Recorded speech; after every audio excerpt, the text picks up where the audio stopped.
오늘 말씀은 여러분이 주보에 나와 있는 노트와 조금이 아니라 상당히 많이 다릅니다.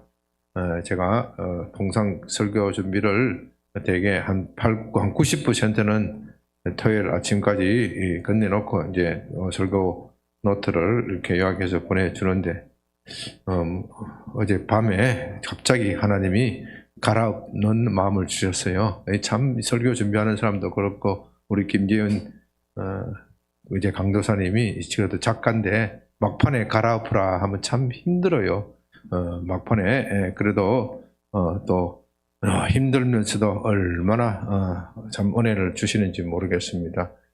너무 이렇게 설교 노트에 구애받지 말고 잘 메모해서 들으시기 바랍니다.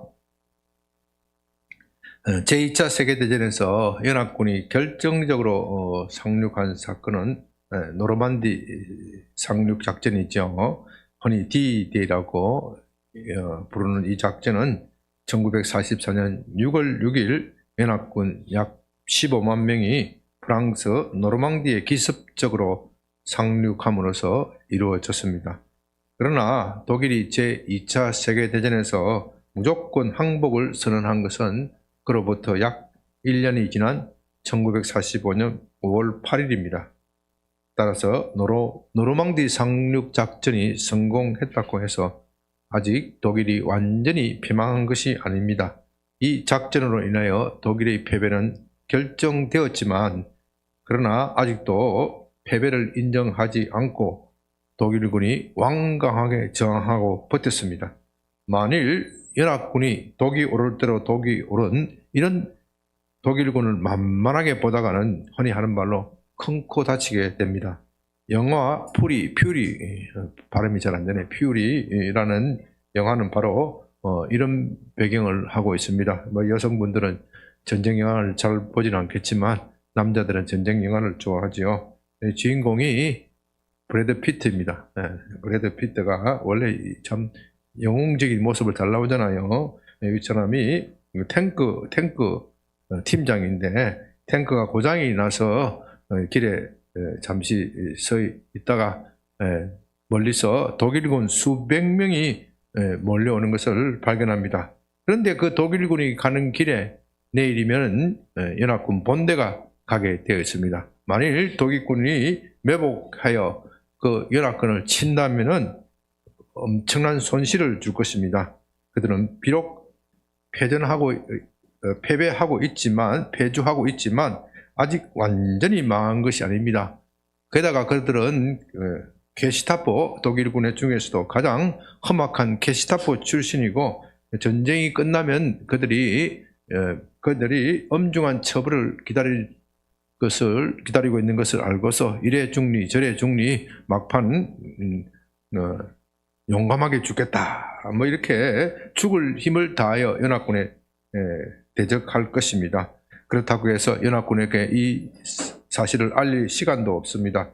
그래서 브래드 피트와 그의 부하 4명이 영웅적으로 수백 명의 독일군을 막아낸다. 그런 이야기입니다.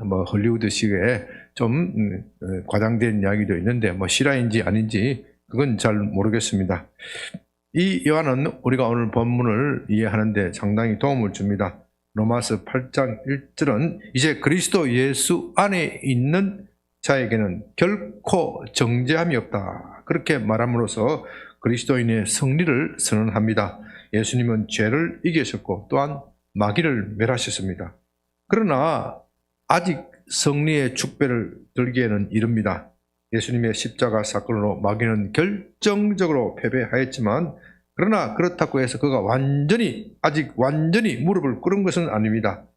그는 결정적으로 패배하였기 때문에 우리 믿는 신자들을 다시 옛날로 죄인으로 만들 수는 없습니다. 왜냐하면 하나님은 예수 그리스도의 십자가 사건으로 말미암아 그것을 믿는 사람에게 과거나 현재의 죄뿐만 아니라 미래의 죄까지도 완전히 도말하셨기 때문입니다. 그 사람에게는 예수님의 의가 증가됩니다. 하나님이 한 번 어렵다 하신 사람을 마귀가 다시 어렵지 않다 그렇게 만들 수는 없습니다. 만일 그런 일이 있다면 그건 예수님이 아니라 마귀가 승리한 것이기 되기 때문에 그런 일은 결코 있을 수 없습니다. 그러나 마귀는 완전히 죽지 않았습니다. 여전히 남아서 발악을 합니다. 최후의 발악을 합니다. 그는 예수 믿는 사람을 다시는 지옥의 자식으로 만들 수는 없지만 지옥과 같은 삶을 경험하게 만들 수는 있습니다. 이것이 참 중요한 점입니다. 그래서 마귀는 신자를 유혹하고 때로는 협박하고 거짓말로 속이고 그래서 신자를 무력하게 만듭니다. 이렇게 무력한 신자는 비참함을 느끼고 때로는 우울증 때문에 자살의 충동을 느끼기도 합니다. 오늘날 우리 그리스도인들이 너무도 무기력해진 이유가 바로 여기에 있습니다. 그들은 너무도 빨리 승리의 축배를 들은 바람에 마귀의 반격에 미처 대비하지 못합니다. 그래서 마귀의 공격을 받아 비참한 그리스도인, 마치 폐잔병과 같은 비참한 그리스도인으로 전락하고 맙니다. 원래 비참한 그리스도인이라는 말은 논리적으로 말이 안 되지만 현실적으로는 존재합니다. 그리스도인이라면 당연히 기쁘고 행복해야 합니다. 그러나 우리가 성령의 지배를 받지 않고 이처럼 마귀의 지배를 받으면 비참한 그리스도인이 됩니다. 마귀가 우리에게 영향을 미치는 통로는 우리의 옛사람입니다. 우리의 옛사람, 이 옛사람의 특징에 대하여는 이미 여러 차례 말씀드렸습니다. 우리는 거듭나기 전에 자기를 중심으로 살았습니다. 살아도 자기를 위하여 살고 죽어도 자기를 위하여 살았습니다. 언제나 나라는 존재는 세상의 중심이었습니다. 그러나 예수를 믿는 우리는 거듭났습니다. 생각이 자기 중심에서 하나님 중심으로 바뀌었습니다. 그래서 살아도 주를 위하여 살고 죽어도 주를 위하여 죽습니다. 만일 여러분 가운데 그런 생각이 없다면 아직 거듭난 것이 아닙니다. 여러분 이거 참 중요한 문제이기 때문에 다시 생각해야 합니다. 우리가 흔히 하는 말로 전도할 때나 또 어떤 사람들이 가끔 그런 식으로 우리를 도전하지요. 오늘 밤 당신이 죽으면 천국 갈 자신이 있습니까? 그런 말 들어봤죠? 그런 말 들어봤죠? 그래서 천국 갈 자신이 없으면 어디 간다고요? 지옥 간다. 천국 갈 자신이 있으면 천국 간다. 그게 성경에 없는 이야기예요.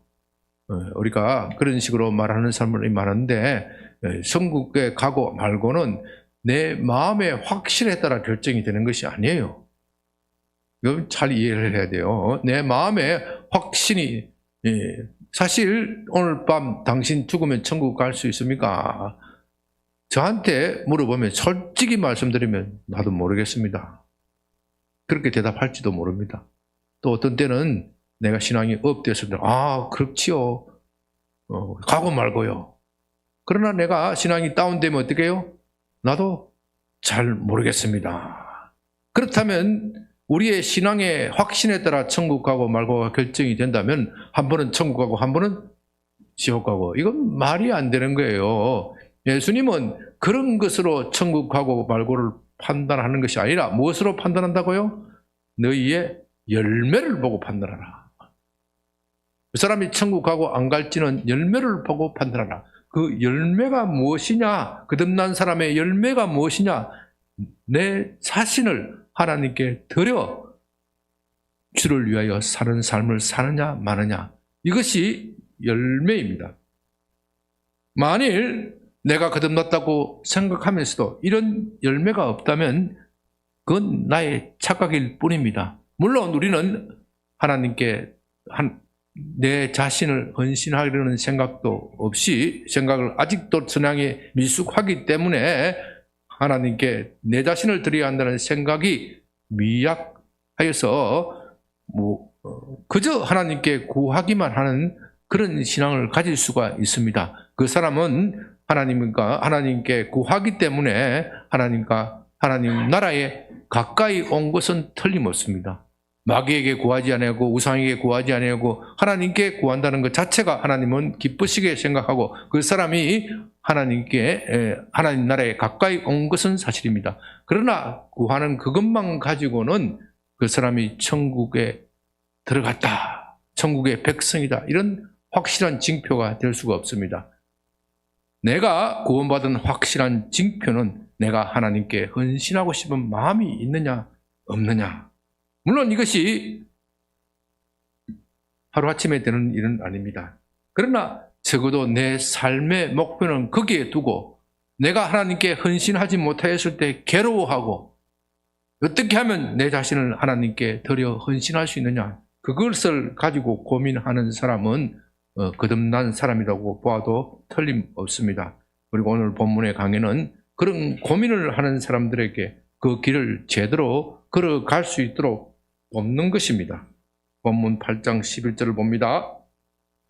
예수를 죽은 자 가운데서 살리신 이의 영이 너희 안에 거하시면 그리스도 예수를 죽은 자 가운데 살리신 이가 너희 안에 거하시는 그의 영으로 말미암아 너희 죽을 몸도 살리시리라.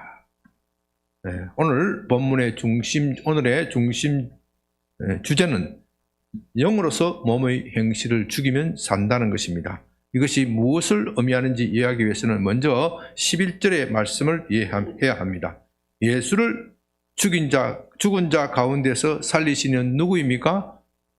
하나님이시죠. 이제 분명히 알고 계시네요. 지난주에 하나님이시라고 그랬어요.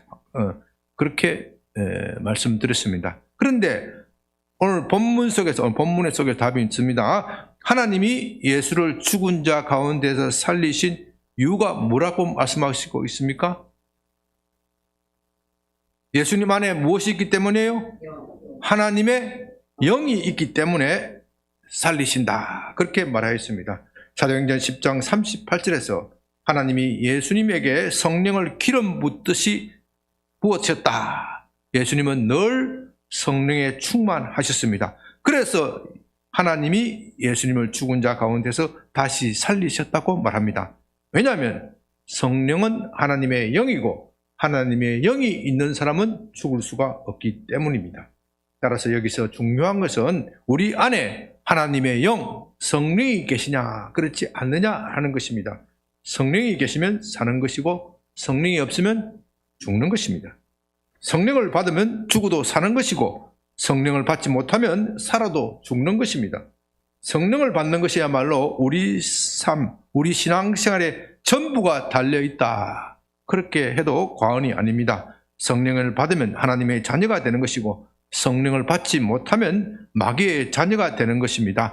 그 모습이 아무리 고상하게 보여도 성령을 받지 못하면 마귀의 자녀일 뿐입니다.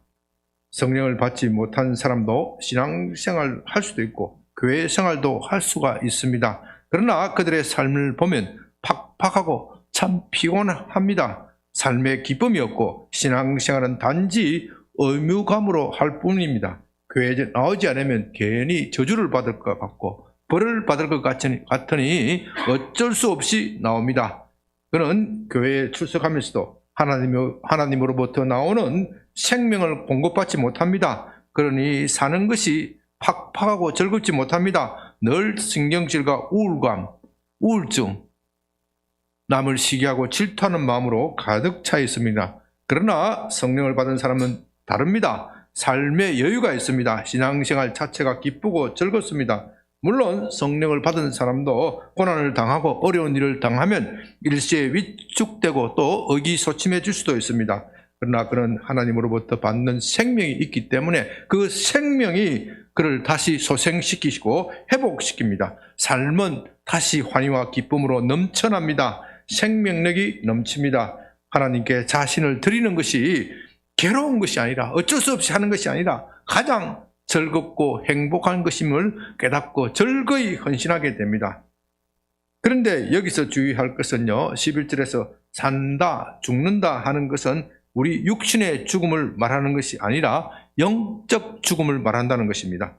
육신의 죽음은 예수님을 믿는 사람이나 믿지 않는 사람이나 다 겪습니다. 다시 말해서 성령을 받은 사람이나 받지 않는 사람이나 육신의 죽음은 다 겪게 되어 있습니다. 우리 안에 성령이 계신다고 하여 우리가 육체의 죽음을 피할 수 있는 것이 아닙니다. 그러므로 오늘 본문은 육체의 죽음을 말하는 것이 아니라는 것을 분명히 알 수 있습니다. 왜냐하면 본문이 다루고 있는 주제는 우리가 육체가 죽고 나서 이후에 어떤 삶을 사느냐 하는 것이 아니라 그리스도인으로서 믿고 나서 현재 이 삶을 어떻게 살아야 하느냐 하는 문제를 다루고 있기 때문입니다.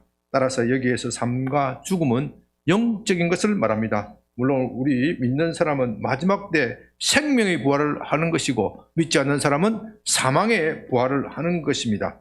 그러나 오늘 본문은 마지막 부활 때를 말하는 것이 아니라 우리가 예수님을 믿을 때 어떤 일이 일어나는지에 초점을 두고 있습니다. 이렇게 해석하지 않으면 본문이 헷갈려서 무슨 말을 하는지 알 수가 없어요. 그러므로 여러분들은 이 점에 대해서 분명히 해야 합니다.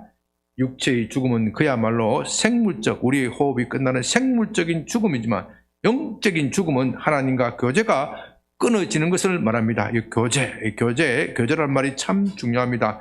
그런데 이 우리말 교제라고 하니까 이 본문이 의미하는 것이 무엇인지를 잘 실감하기 어렵습니다. 우리말의 교제는 가볍게 사귀는 것까지 교제한다. 그런 것까지 시시덕덕거리면서 가볍게 사귀는 것까지 포함하기 때문에 신자가 하나님과 가지는 긴밀한 영적 교류를 설명하기는 참으로 미흡합니다. 그렇다고 해서 다른 좋은 단어도 딱히 발견하기 어렵습니다. 그리스도인이 하나님과 가지는 교제는 아주 친밀하고 애틋하고 애정이 많고 마치 몸이 둘이지만 하나와 같이 느끼는 그런 관계를 말합니다. 이 세상에 그것과 유사한 것이 있다면 사랑하는 부부 관계나 또 연인 관계라고 말할 수 있을 것입니다. 사랑하는 사람은 서로의 몸과 마음이 하나가 됩니다. 상대가 아프면 나도 아프고 상대가 기쁘면 나도 기뻐집니다. 나는 상대를 위하고 나의 모든 것을 아끼지 않고 주고 싶어 합니다. 상대방도 그러하지요. 그래서 둘은 하나가 되는 것입니다.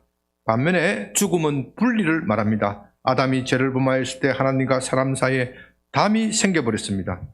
성경은 이것을 가지고 하나님과 원수가 되었다. 그렇게 말합니다. 사람이 하나님과 원수가 되었으니 이제 하나님을 믿을 수가 없습니다. 내가 공경에 처할 때 하나님이 나를 도와줄지 아니면 외면할지 확신이 없습니다. 그래도 내게는 하나님의 도움이 필요합니다. 왜냐하면 이 세상에는 신의 도움, 초자연적인 신의 도움이 없으면 해결할 수 없는 문제가 너무도 많기 때문입니다. 그래서 하나님 대신에 우상을 섬깁니다. 그렇게 우상을 섬기면서 하나님께 도움을 청해 보지만 우상 숭배는 하나님을 더욱더 격노하게 만듭니다. 그런데 이제 하나님의 영이 우리 안에 계시면 하나님이 우리를 다시 살리십니다. 우리와 다시 교제를 회복하고 하나가 되는 작업을 시작하십니다. 무엇 때문에요? 내 안에 무엇이 있기 때문에? 하나님의 영이 있기 때문에. 그래서 우리는 하나님을 아버지라고 부르고 어릴 때, 어려울 때 도움에 처합니다. 그래서 15절에 뭐라 그래요? 우리가 양자의 영을 받았으니 하나님을 뭐라고 부른다요? 아빠, 아버지라고 부르는 겁니다. 아빠, 아버지라고 부르는 것은 아이가 위급할 때 부르는 소리죠. 하나님은 우리 작은 신음에도 반응하시고 우리를 도와주십니다. 이렇게 하여 우리는 하나님과의 교제가 가운데 하나님과 다시 사귀는 것을 경험합니다. 본문에서는 바로 이것을 가지고 우리 죽을 몸도 살리신다. 그렇게 말하는 겁니다. 그렇다면 우리가 어떻게 하면 성령을 받느냐 하는 것입니다. 우리가 어떻게 하면 성령을 받을 수 있습니까? 여기에 대하여 사도행전 2장 38절은 이렇게 말합니다. 베드로가 이르되 너희가 회개하여 각각 예수 그리스도 이름으로 세례를 받고 죄 사함을 받으라. 그리하면 성령의 선물을 받으리라. 성령은 우리가 죄를 회개하고 예수님을 믿을 때 하나님이 선물로 주십니다. 여기서 세례를 받으라는 말은 예수님을 믿으라는 말과 똑같은 말입니다. 그 외에 다른 방법은 없습니다. 성령은 회개한 사람에게 주시는 하나님의 특별한 선물입니다. 성령은 우리 힘으로 얻는 것이 아니라 하나님의 선물입니다. 여기서 선물이라고 말하는 점에 주목할 필요가 있습니다. 선물은 항상 주는 사람 마음에 달려 있습니다. 주는 사람이 주고 싶으면 주는 것이고, 주는 사람이 주고 싶지 않으면 어떻게 해요? 주지 않는 것이지요. 그것은 받는 사람이 노력한 대가가 아닙니다. 아무런 대가 없이 그냥 주어지는 것입니다. 받는 사람이 잘했기 때문이 아니라 주는 사람이 그냥 호의로 주고 싶어서 주는 것이 선물입니다. 그렇기 때문에 성령은 우리가 어떠한 노력을 한다고 해서 받는 것도 아닙니다. 그런데 하나님은 우리가 성령을 받는 한 가지 조건을 제시하고 있는데, 그건 회개하고 예수님의 이름으로 세례를 받으라는 것입니다. 그러나 엄밀하게 말하면 우리가 회개하고 예수님을 믿는 것도 성령을 받는 조건이 아닙니다. 우리가 회개하고 예수님을 믿는다고 해서 하나님이 우리에게 성령을 주실 의무는 없습니다. 단지 하나님께서 자비로우시기 때문에 그런 조건을 내거시면서 그것을 하면 주신다고 말씀하시는 것입니다. 그러므로 성경이 회개하고 예수님을 믿는 사람에게 성령을 주신다고 해서 그것 자체가 조건이라고 말해서도 안 됩니다. 성령은 오직 하나님의 은혜의 선물로 우리에게 주어지는 것이다. 그렇게 말해야 합니다. 사실 사람이 회개한다는 그 자체가 하나님의 은혜입니다. 회개는 우리가 회개하고 싶다고 해서 자기 마음대로 되는 것이 아닙니다. 어떤 분은 저희 교회에서 자주 나오시면서 설교를 듣고 회개할 필요가 있음을 느낍니다. 그래서 회개하고자 해봅니다. 그러나 막상 회개의 기도를 하려고 하면 전혀 제가 기억나지 않습니다. 마치 캄캄한 절벽입니다. 아무리 기억해 내려고 하여도 내게는 그렇게 잘못한 일이 별로 없습니다. 잘못한 것이 있다면 부모를 잘못 만난 탓이고 또 다른 사람 탓입니다. 나는 어려운 환경에서 자라면서 착한 사람이 되기 위하여 정말 최선의 노력을 다했다. 이 세상에서 나보다 더 착하게 산 사람이 있으면 나와봐라 그래. 사람들로부터 도덕적으로 훌륭한 사람이다, 결점이 없다, 그런 평가를 받는 사람일수록 회개하기가 어렵습니다. 정말 어렵습니다. 성령께서 먼저 그의 마음속에 오셔서 그 사람 안에 있는 죄를 보여주셔야 회개할 수 있습니다. 사도 바울이 그렇습니다. 그에게 성령이 오시기 전에 그는 자기가 가장 어려운 사람이고 율법에 흠이 없다. 성경에 그렇게 바울은 고린도서에 그렇게 고백하고 있습니다. 그러나 성령께서 그의 마음에 빛을 비추어 주셨더니 자기가 얼마나 추악한 죄인이라고 그것을 깨닫게 됩니다. 그래서 나는 죄인 중에 괴수로다, 이 고백을 하게 되는 것이지요.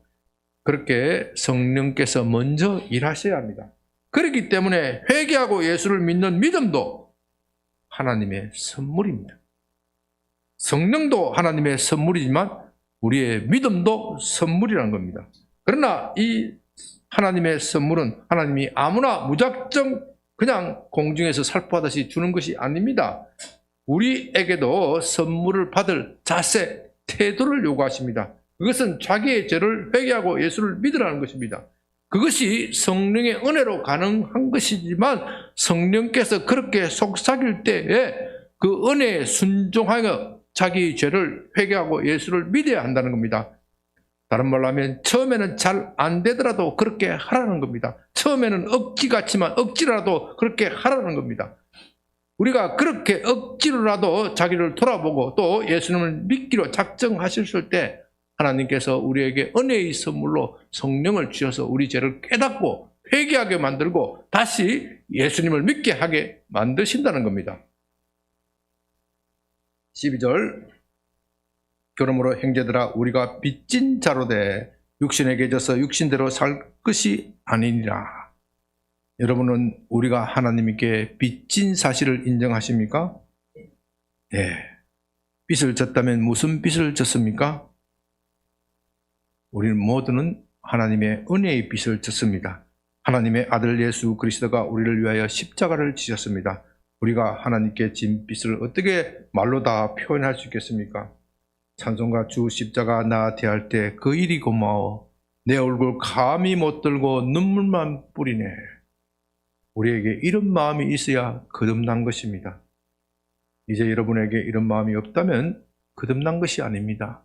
내가 예수 믿어 구원받았다 확신한 거, 그게 구원의 증표가 아니라니까요. 내가 십자가를 볼 때 저 십자가는 나를 위한 것이다, 그런 마음이 있고 그 사실이 너무 고마워서 눈물이 흐르면 그 사람은 구원받은 것입니다. 혹시 과거에 그런 마음이 있었는데 지금은 그런 마음이 식었다면 신앙의 불을 다시 붙여야 합니다. 신앙은 은혜로 하는 것입니다. 여기서 빚진다는 것은 절대로 율법의 의무를 말하는 것이 아닙니다. 만일 우리가 율법의 의무감에서 하나님의 일을 한다면, 자신을 헌신한다면 그건 율법주의가 되는 것입니다. 다시 말해서 나는 싫지만 율법이 그것을 명하고 있기 때문에 어쩔 수 없이 하는 것, 그것이 나쁜 것은 나쁜 것이다 그렇게 말할 수는 없지만, 그러나 그건 최선의 것도 아니고 최상의 것도 아닙니다. 최상의 것은 내가 하나님께 빚을 졌으니 어떻게 하든지 그 은혜의 빚을 갚겠다는 마음으로 하는 겁니다. 그래서 임원 바쳐 충성하는 것입니다. 임원 바치는 충성하는 것이 율법의 의무감에서 한다면 그건 정말 재미가 없습니다. 무엇보다도 그건 내 힘으로 하는 것이기 때문에 자기 자랑으로 빠지기가 쉽습니다. 그래서 율법주의로 변질되는 겁니다. 그러나 은혜에 감격하여 하는 사람은 내 몸을 바쳐 충성한다고 하더라도 자랑할 거리가 없습니다. 내가 아무리 충성하더라도 그 십자가의 은혜를 어떻게 갚을 수 있겠습니까? 그래서 나는 눈물만 뿌립니다. 내 몸을 바쳐 충성을 다한다고 하더라도 내게는 여전히 부족할 뿐입니다. 문제는 누가 나를 이런 사람으로 만들었느냐? 누가 나를 이런 사람으로 만들었습니까? 그분이 누구입니까? 예수 그리스도가 그렇게 하셨지만 그것을 깨닫게 한 분이 누구라고요? 성령이라는 겁니다. 그러므로 성령을 받은 사람은 그의 삶, 일생 전체, 가치관 전체, 송두리째 바뀌게 되어 있습니다. 13절, 너희가 육신대로 살면 반드시 죽을 것이로되 영으로서 몸의 행실을 죽이면 살리라. 이제 드디어 영으로서 몸의 행실을 죽이면 산다 하는 것이 무엇인지를 알아볼 차례입니다. 먼저 여기서 알아야 할 것은, 여기서 영과 육은 우리의 몸을 구성하는 영과 육으로 이해해서는 절대로 안 된다는 사실입니다. 제가 로마서를 강의하면서 여러 번 말씀드렸지만 이 로마서에 나오는 영과 육은 그런 식으로 해석하면 안 됩니다. 헬라 철학은 우리 몸은 육체와 정신으로 나누고, 이 육체는 정욕에 사로잡혀 더럽고 추하지만 다른 말로 하면 인간의 이성, 헬라 철학에서 영이라는 것은 인간의 이성을 말합니다. 인간의 이성은 정결하고 고귀하다고 그렇게 가르쳤습니다. 사람이 행복을 얻으려면 이 육체의 정욕, 식욕, 색욕, 이런 것에 소유욕, 이런 것에 사로잡히면 불행해진다는 겁니다. 왜냐하면 이 세상에서는 그런 것을 채울 수 있는 자원은 한정되어 있는 것이고 내 능력도 따라가지 않는 것이다. 그런 것을 이성적으로 생각하면 어떻게 해요? 냉정하게 생각하면 이 외부 상황을 변화시킬 수 있는 방법은 별로 없고, 내가 할 수 있는 것은 뭐예요? 내 속에 있는 이런 욕구를 컨트롤하고 죽여나가면 행복해진다. 그게 헬라 철학이죠. 그래서 헬라 철학은 냉정한 이성을 강조를 합니다. 그 때문에 그들은 고행과 금욕을 강조했습니다. 그래야 내 속에 있는 정욕을 죽일 수 있기 때문입니다. 그러나 본문은 그런 것과는 거리가 멉니다. 여기서 육신이라고 말하는 것은 우리가 예수님을 믿지 않았을 때의 상태, 다시 말해서 거듭나지 않는 사람을 말하는 것입니다. 그렇기 때문에 여기서 육신이라는 것은 헬라 철학이 말하는 육체보다도 훨씬 깊고 넓은 개념입니다. 이 예수 믿지 않을 때의 사람의 특징은 뭐라 그랬죠? 자기 중심적인 사람. 그리고 영은 거듭난 사람 또는 거듭난 사람 안에 있는 성령을 말합니다. 따라서 육신대로 산다는 것은 성령을 받지 않는 사람이 가지고 있는, 종래 가지고 있는 자기 기준에 따라 사는 사람을 말합니다. 성령을 받지 않는 사람의 행동 원리는 언제나 자기 자신입니다. 거룩한 하나님의 뜻에 자신을 맞출 뜻이 전혀 없습니다. 그런 것이 있다면 일시방편일 뿐이고 하나님께 받는 복을 쟁취하기 위한 것일 뿐입니다. 성경은 이것을 가지고 육신대로 산다 또는 몸의 행실이다. 오늘 본문에서는 몸의 행실이라고 부릅니다. 그렇게 육신대로 살면 어떻게 해요? 반드시 어떻게 돼요? 죽는다. 죽게 되어 있습니다. 그것이 옛사람의 본성적 삶이고 그렇게 하면 그 결과는 반드시 죽습니다. 그러므로 우리 거듭난 사람은 몸의 행실을 죽여야 합니다. 거듭났다고 하면서 여전히 몸의 행실대로 산다면 이건 거듭난 사람이 아닙니다. 다시 말씀드립니다. 이건 너무 중요합니다. 우리가 구원의 확신을 가진다고 해서 천국 가는 게 아니에요. 이 거듭난 사람으로서 몸의 행실을 죽여야 천국 가는 겁니다. 거듭난 사람은 몸의 행실을 죽이게 되어 있습니다. 이 죽인다는 말은 참으로 강한 단어입니다. 사형에 처한다, 완전히 멸절시킨다, 제거해버린다, 그런 의미입니다. 몸의 행실은 우리가 사정을 봐주는 것이 아니라 완전히 죽여 없애야 합니다. 그것은 여러분이 불쌍하다고 좀 봐주면 다시 살아나서 여러분을 점령하고 자기 마음대로 컨트롤하려고 할 것입니다. 우리가 신앙생활을 하면서 그것이 잘 안 되는 이유는 이것을 봐주기 때문에 내 몸의 행실을 봐주기 때문에 몸의 행실과 자꾸 타협하기 때문에 죽이려고 하지 않고 자꾸 타협을 하기 때문에 그런 겁니다. 이 몸의 행실은 잡초와도 같습니다. 잡초는 참으로 생명력이 질깁니다. 겉만 잘라놓으면 금방 다시 살아납니다. 다시 무성해집니다. 뿌리째 뽑아야 제거될 수 있습니다. 그처럼 몸의 행실은 뿌리째 뽑아야 우리가 성령의 사람이 되는 겁니다. 여기서 우리는 이런 의문을 가질 수 있습니다. 내가 예수님을 믿어서 성령을 받았는데 어떻게 내게는 아직도 거듭나지 못한 옛사람이 남아있는가? 바로 이것을 설명하기 위해서 제가 모두에서 노르망디 상륙작전의 유화를 든 것입니다. 노르망디 상륙작전으로 독일군은 더 이상 돌이킬 수 없을 정도로 패망하였습니다. 독일군의 패망은 결정적입니다. 이제 연합군은 베를린을 장악하여 최종 승리를 선언하는 것만 남았습니다. 그러나 독일군의 패망이 결정되었다고 하더라도 아직 패망한 것은 아닙니다. 그 잔당들이 남아서 여전히 연합군을 괴롭힙니다. 만일 연합군 가운데 이것을 무시하는 군대가 있다면 그는 승리의 축배를 들지 못하고 중간에서 독일군에게서 죽임을 당할 것입니다. 그렇게 된다면 얼마나 아쉬운 일입니까? 천추의 한이 될 것입니다. 우리의 영적 생활도 그러합니다. 하나님은 우리에게 성령을 주셨지만 그 성령이 우리 몸 전체를 지배하고 다스리기 위해서는 시간이 필요합니다. 무엇이 필요하다고요? 시간이 필요합니다. 왜냐하면 우리는 기계가 아니라 인격을 가진 존재이기 때문입니다. 컴퓨터는 생각이 없습니다.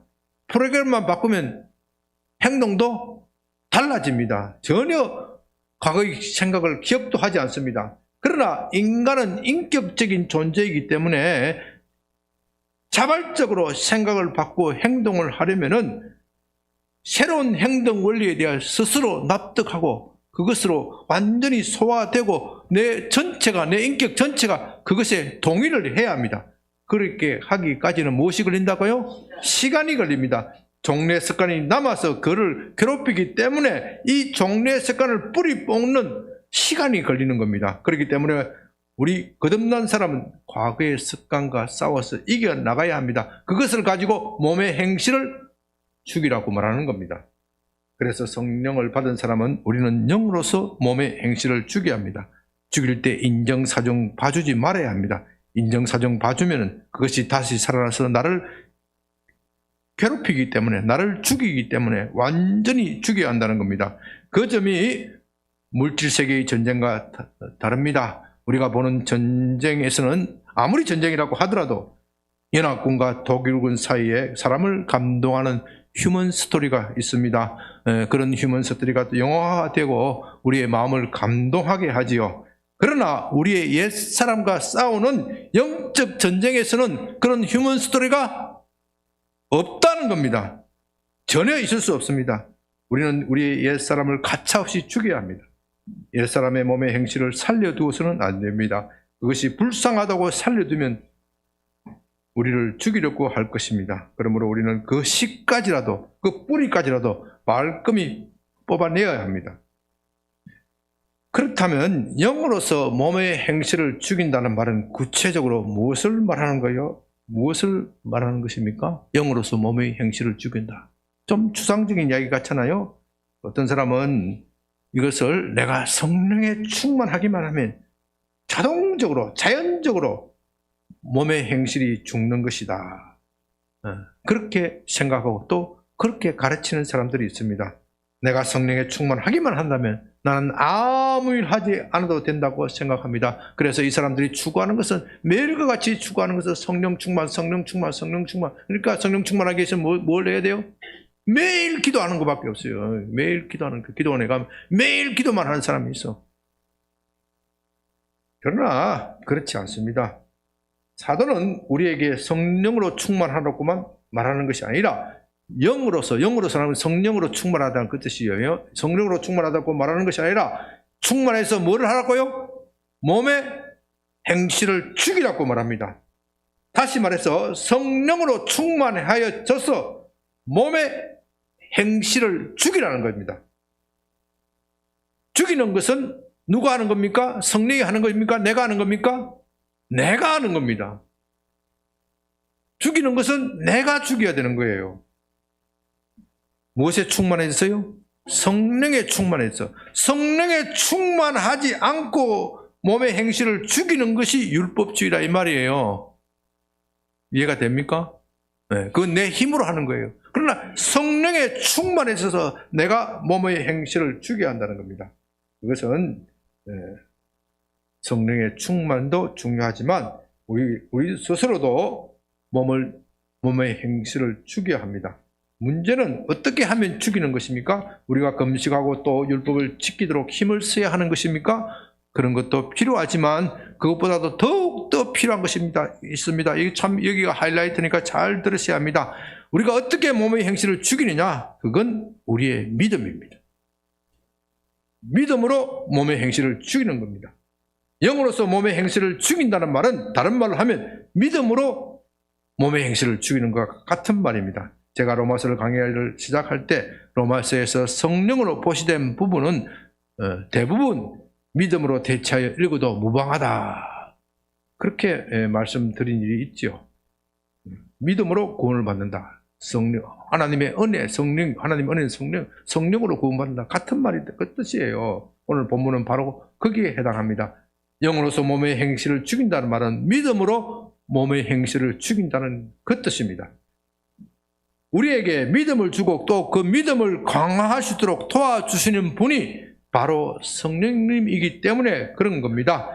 그러므로 우리는 믿음으로서 몸의 행실을 죽이는 겁니다. 이게 너무 중요한 부분입니다. 이것을 좀 더 구체적으로 말하면 로마서 6장 11절에서 이와 같이 너희도 너희 자신을 죄에 대하여는 어떻게 해요? 죽은 자요. 그리스도 예수 안에서 하나님께 대하여는 산 자로 어떻게 해요? 여길지어다. 여길지어다 하는 말은 그렇게 믿으라는 뜻입니다. 너희의 생각과 감정과 이런 것이 따라오지 않더라도 그렇게 하라는 것입니다. 그렇게 하는 것이 믿는 믿음입니다. 믿음은 우리가 하나님께 받는 선물이기도 하지만 또 우리 자신이 적극적으로 반응하는 겁니다. 성령에 충만하다고 해서 모든 것이 자동적으로 해결되는 것이 아닙니다. 내적에서도 할 일이 있습니다. 그것은 성령께서 주신 믿음을 가지고 적극적으로 도전하고 행사하는 것입니다. 비록 미약한 믿음이지만 믿고 한번 해보겠다. 그렇게 도전하는 것입니다. 이렇게 도전하면 반드시 성공한다는 보장이 없습니다. 여러분 어린아이가 걸을 때 처음부터 걷는 아이가 어디 있습니까? 그러나 부모가 아장아장 걷는 걸 보고 잘한다 하면은 이리 와라 하면 어떻게 합니까? 어린아이가 아장아장 걸으면서 제대로 걸어갑니까? 처음부터 제대로 걸어갑니까? 가다가 어떻게 해요? 자빠집니다. 자빠질 때 내가 속았네. 이런 어린아이가 어디 있어요? 그런 어린아이가 있어요? 다시는 내가 안 그럴 것이다. 그런데 영적으로는 그런 사람들이 너무나도 많다는 거예요. 영적으로는. 믿음으로 걸어봤는데 제대로 안 돼. 제대로 안 됐으니까 속았다. 아니, 속은 것이 아니라 하나님께서 계속 추라이하라 추라이하라고 그렇게 말씀하시는 거예요. 우리는 이런 과정을 통하여 육신의 행실을 완전히 죽여나가는 것입니다. 우리가 이것을 반복하면서 예수님을 닮아가는 겁니다. 14절, 무릇 하나님의 영으로 인도함을 받는 사람은 곧 하나님의 아들이라. 너희는 다시는 무서워하는 종의 영을 받지 아니하고 양자의 영을 받았으므로 우리가 아빠 아버지라 부르짖느라. 여러분은 이런 맥락에서 14절과 15절을 말씀을 읽어야 합니다. 여기에 아빠 아버지라 부르짖는 것은요, 간절한 도움을 청하는 소리예요. 아이가 자빠졌는데 걸어가다가 부모가 와봐라 해서 걸어갔는데 자빠집니다. 아빠 부르짖는 거예요. 그러면 아빠가 뭐라 그럽니까? 이 자식 그것도 걷지 못해. 그렇게 야단치는 아버지가 어디 있어요? 너 수고했다, 고생했다, 잘했어. 격려하는 거예요. 격려하면 아이가 신이 나서 또 하는 거예요. 그렇게 해서 반복하다가 마침내 온전히 걷게 되는 겁니다. 이 세상에서는 부자 관계가 너무나도 혼란스럽고 깨어져 있습니다. 그래서 아버지와 아이들 사이에도 상처가 있고 심지어 원수가 되는 그런 경우도 있습니다. 그러나 우리 하늘 아버지는 다릅니다. 우리를 언제나 종이 아니라 아들로 대우해 주십니다. 아들의 특권은 언제든지 아버지를 부를 수 있다는 것입니다. 우리가 옛사람을 죽이는 것은 쉽지가 않습니다. 그런 패망한 독일군보다도 더 지독합니다. 그래서 우리를 끝까지 물고 늘어지고 자빠지게 만듭니다. 그럴 때 우리가 실패했을 때 우리는 간절한 마음으로 아버지를 찾게 된다. 아빠 나 힘들어. 그럴 때 하나님은 언제든지 우리를 인자한 얼굴로 대하시면서 우리를 톡탁토닥거리면서 잘했어 그렇게 도와주십니다. 이렇게 도우시는 하나님에 대해서는 다음 주에 알아봅니다. 이제 말씀을 마칩니다. 영으로서 몸의 행실을 죽인다는 것은 쉬운 일이 아닙니다. 그러나 우리 그리스도인들은 반드시 그 일을 해야 합니다. 그렇게 해야 우리 자신을 하나님께 드려서 하나님의 기쁨이 될 수 있습니다. 우리의 힘으로서는 그것을 못하지만 믿음으로 할 수 있습니다. 다시 말씀드립니다. 영으로서 몸의 행실을 죽이는 것은 믿음으로 하라는 것입니다. 그것은 성령으로 하는 것이지만 또한 우리의 믿음으로 하는 것입니다. 여러분은 늘 이것을 명심하시기 바랍니다. 성령으로 한다는 것은 곧 믿음으로 하는 것입니다. 우리는 믿음으로 어려워졌습니다. 또 믿음으로 어려운 삶을 살아가고 있습니다. 지난주에는 율법을 마음판에 새긴다는 것에 대해서 말씀드렸는데 율법을 마음에 새기는 것도 무엇으로 하는 거죠? 믿음으로, 새 영으로 한다 그랬잖아요. 새 영을 주어서 한다는 거죠. 다른 말로 하면 새 영은 뭐라고요? 믿음으로 하는 것입니다. 그래서 로마서 1장 17절에서 로마서의 주제인 1장 17절에서 믿음에 이르게 하고 의인은 오직 믿음으로 산다는 것입니다. 믿음만이 그리스도인이 승리하는 비결입니다. 성령의 충만에 의해서 믿음으로 승리하는 여러분이 되시기를 주님의 이름으로 부탁드립니다. 네. 아버지 하나님 감사합니다. 오늘 우리에게 믿음이 무엇인지를 가르쳐 주심을 감사드립니다. 우리가 어떻게 육의 사람을 죽이고 몸의 행실을 죽이고 거듭난 삶을 살아갈 수 있는지 귀한 진리의 말씀을 주시니 감사드립니다. 우리가 늘 성령의 충만함을 추구하고 성령의 힘을 입어 믿음으로 전진하여 승리하는 양병교회 모든 성도들이 되게 하여 주시옵소서. 예수님의 이름으로 기도드립니다. 아멘.